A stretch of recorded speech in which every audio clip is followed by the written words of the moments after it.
Allez, bonjour à tous, j'espère que vous allez bien. Aujourd'hui, on va faire une analyse sur le BTC, sur Ether, les altcoins.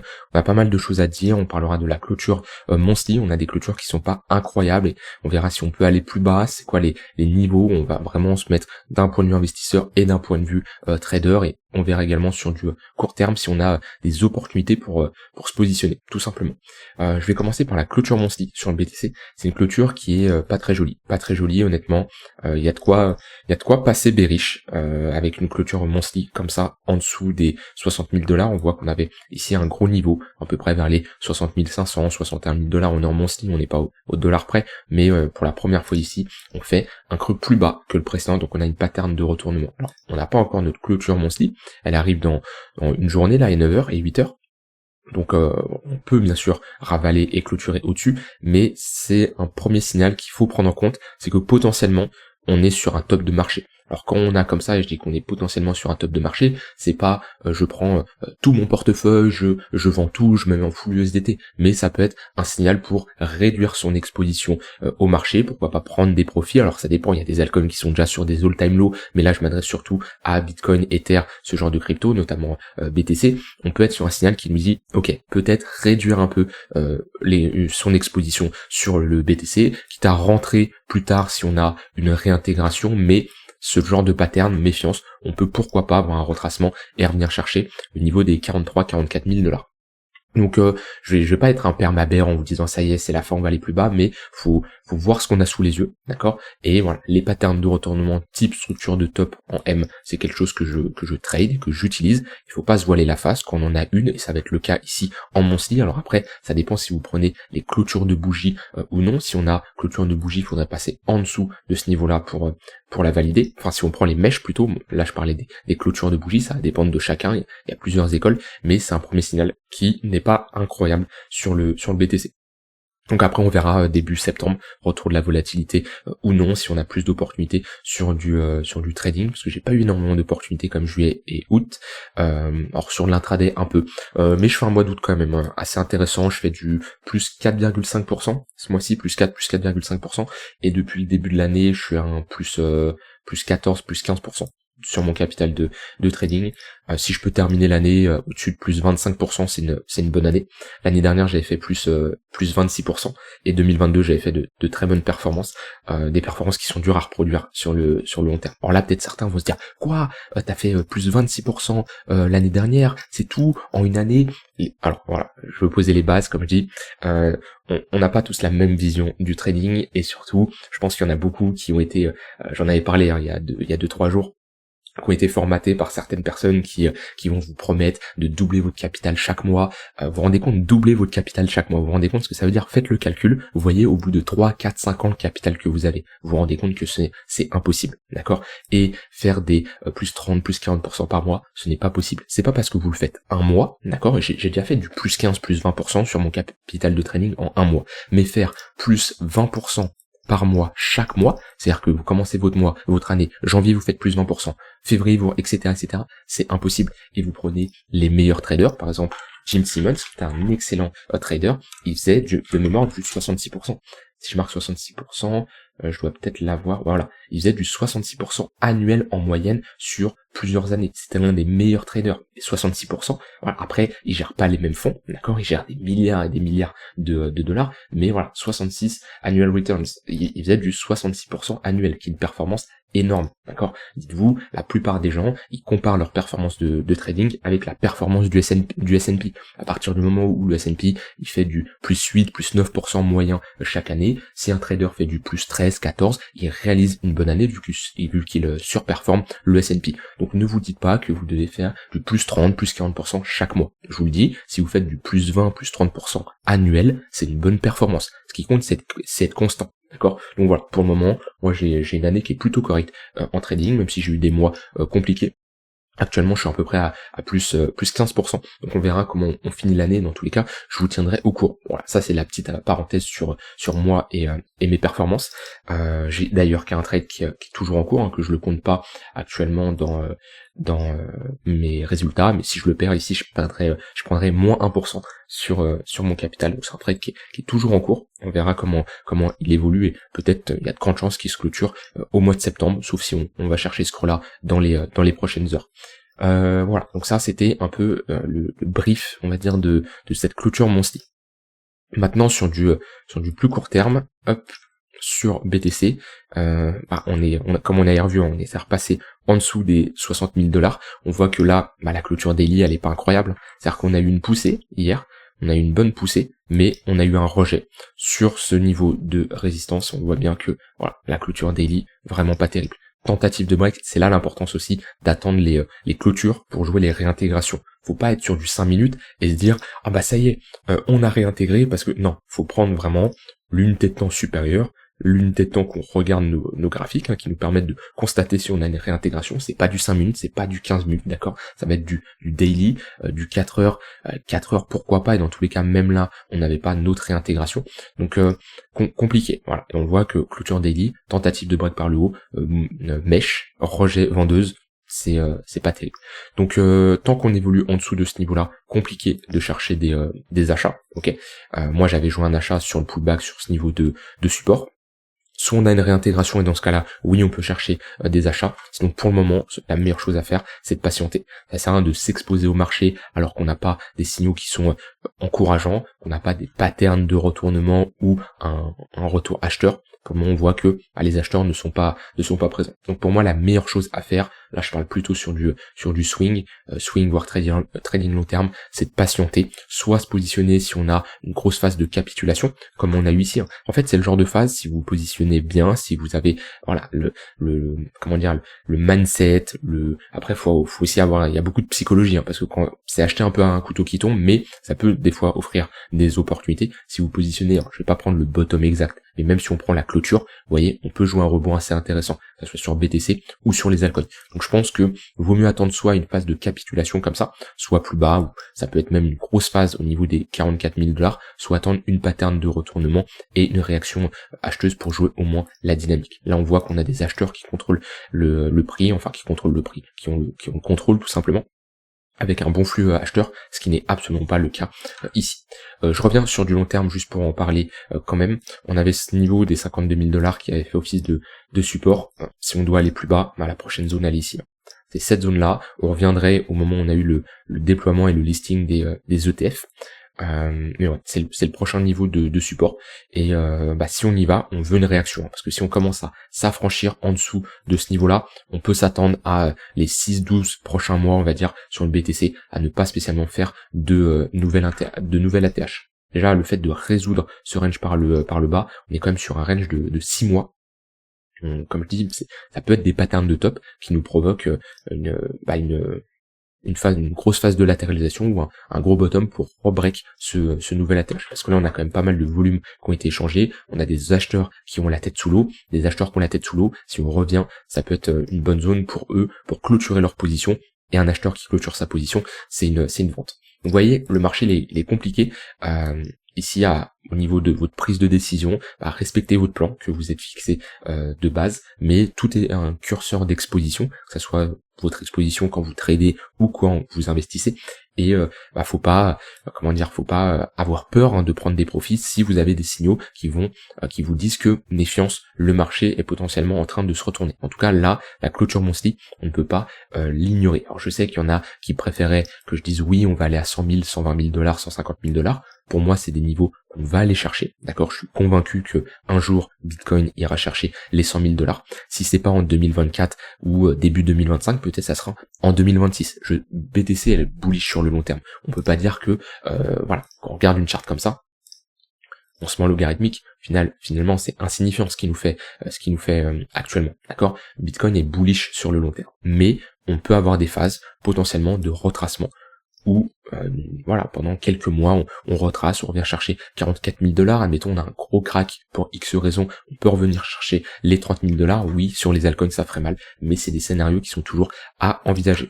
Maintenant, c'est là l'importance de avoir toujours un peu de cash disponible, de prendre des profits également si vous n'avez pas spécialement de cash pour potentiellement rentrer plus bas, et avoir un plan, avoir une stratégie, d'accord? C'est pas parce que moi je vous dis ça que vous devez changer tous vos plans, d'accord? Si votre plan il est fixe, vous devez absolument le respecter. C'est pas parce parce que moi je vous dis que en monthly là on a une clôture qui est pas terrible. Si votre plan vous dit ah bah c'est bon, vous prenez des profits 80 000 $, et pour vous là il y a rien de grave à vos yeux, ben tant pis, tant pis, respectez votre plan, d'accord, c'est le plus important, parce qu'il suffit que je vous dise ça et que vous réduisez votre exposition, le marché fait ça, bah vous allez tout simplement vous mordre les doigts, alors que moi c'est dans mon plan, je sais ce que je dois faire, je sais ce que je dois pas faire, etc. Que vous peut-être pas. Donc c'est là l'importance de respecter les règles et votre plan que vous vous êtes fixé. Donc voilà, si on doit aller plus bas, 44 000 $, 52 000 $, sachant que sur Bitcoin, on a un coût de production qui est aux alentours des 44 000 $. Le coût de production plancher là, au niveau des 41 000 $. Il peut baisser, hein, bien entendu, mais on voit qu'il est plat depuis un moment à ce niveau-là. En général, si on va chercher ce niveau-là, c'est-à-dire qu'on a des mineurs qui vendent à perte, c'est un niveau qu'on a rarement atteint. Si on regarde là, le niveau plancher, au moment où on l'a atteint, on a rapidement rebondi dessus. Voilà. Après, comme je dis, il peut baisser, mais si on y va, c'est une très bonne zone de localisation. Là, de toute façon, on a une confluence pour moi. Si le BTC revient là, que ce soit même sur du spot long terme, oui, on n'est pas dans notre zone de rechargement long terme, parce que je préfère en général me positionner au niveau des 0,118, mais on n'est pas très loin. Ça reste une bonne fenêtre d'achat sur du long terme. On est, comparé à la TH, sur un moins 40%, ça reste des retracements intéressants pour commencer à se positionner sur le BTC. Je ne ferai pas all-in, bien sûr, parce qu'on peut éventuellement aller plus bas, mais déjà un moins 40% sur une confluence comme ça de niveau, pour moi, ça peut être une opportunité. Donc voilà, je dis pas qu'on va y aller, je préfère juste mettre des hypothèses de travail et vous montrer un peu ma manière de penser actuellement. Ça se trouve, on va bottom ici, et tant mieux, mais tout est une question de gestion de votre curseur d'exposition. Il y en a beaucoup, leur curseur, c'est soit 0%, soit 100%. C'est-à-dire soit ils ont 100% crypto, soit ils ont 0% crypto. Donc soit ils vendent tout, soit ils achètent tout. C'est pas comme ça que ça marche. Vous devez gérer votre curseur d'exposition en fonction de votre conviction, en fonction de la situation sur le marché. Et même si actuellement vous réduisez votre exposition, admettons que vous êtes, voilà, je sais qu'il y en a beaucoup qui sont surexposés, qui ont zéro cash. Ok, admettons que vous réduisez votre exposition. C'est-à-dire au lieu d'être à 90%, et ben vous êtes à aller 70-75%. Au final, vous avez une exposition qui est toujours très intéressante. C'est-à-dire que même si on a un marché qui fait ça, vous allez profiter de la hausse, d'accord? Vous aurez 70% de votre capital d'investissement crypto qui seront investis dans des cryptos, les 30% autres qui sont en USDT ou autres, vous allez quand même profiter de la hausse. Le problème c'est que la plupart des gens, ils veulent absolument tout profiter parce que c'est soit ils gagnent tout, soit ils perdent tout. Il y a une mauvaise gestion selon moi de cette exposition au marché, mais avoir du cash c'est intéressant. Voilà là-dessus pour le BTC, pas grand chose à dire de plus au niveau du court terme.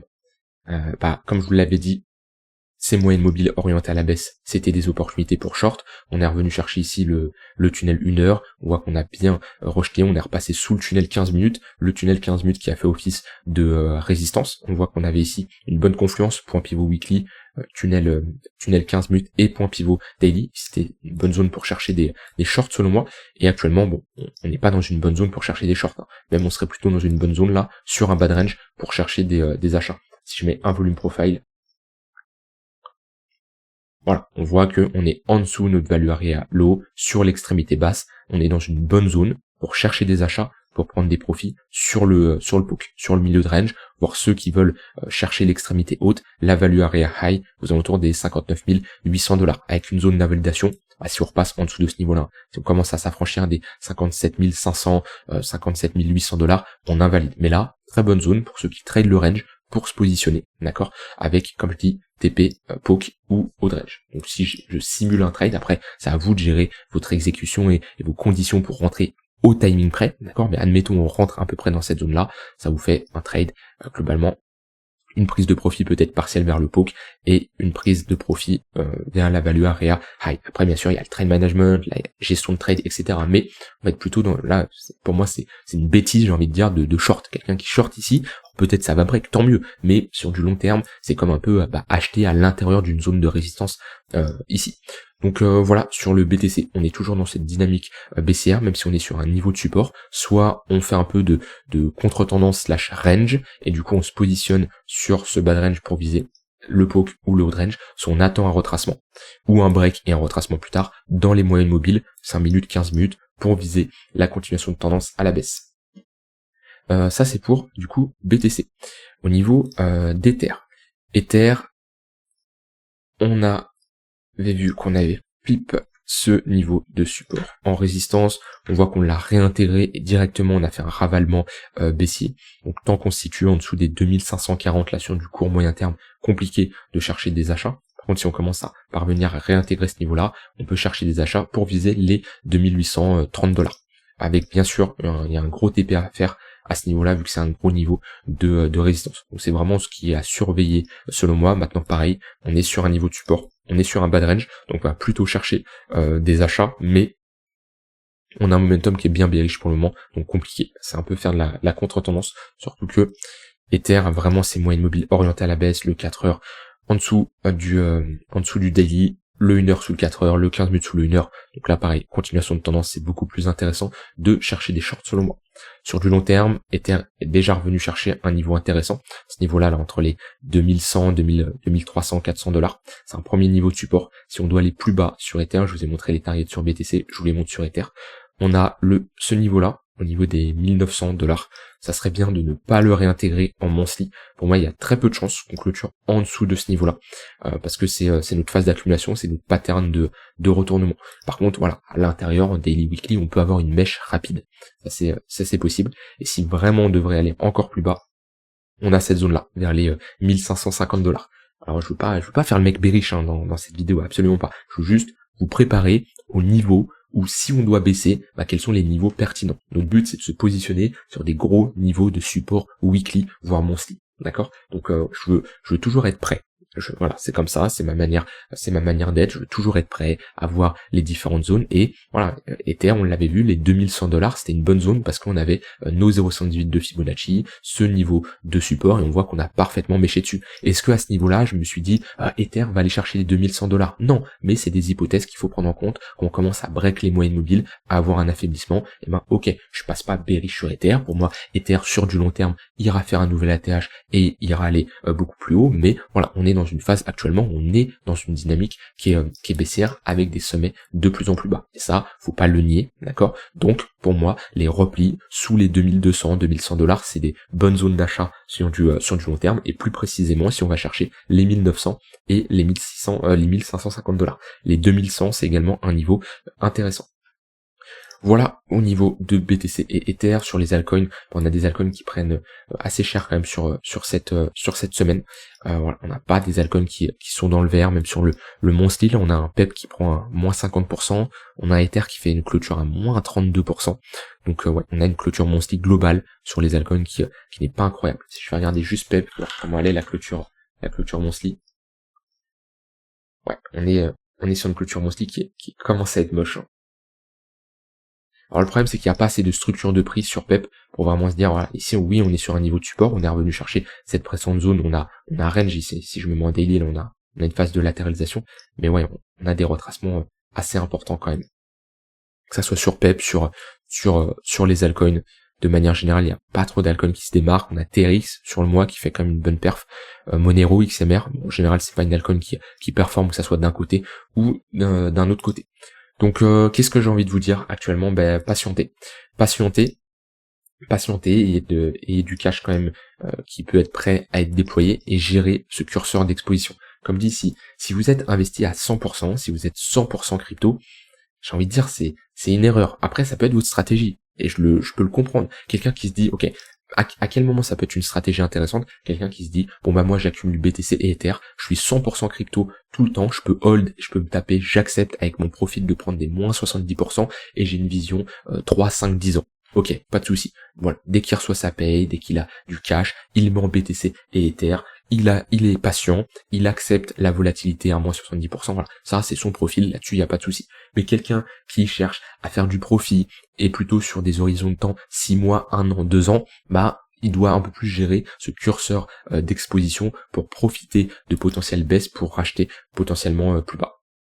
Donc voilà, affaire à suivre là-dessus. Comme je dis, BTC, clôture weekly, ça serait bien de pas clôturer en dessous de ce niveau-là, ce qui serait vraiment pas très joli à voir. Et clôture monthly, on verra entre-temps ce qui se passe, mais ça serait bien de réintégrer ce niveau-là.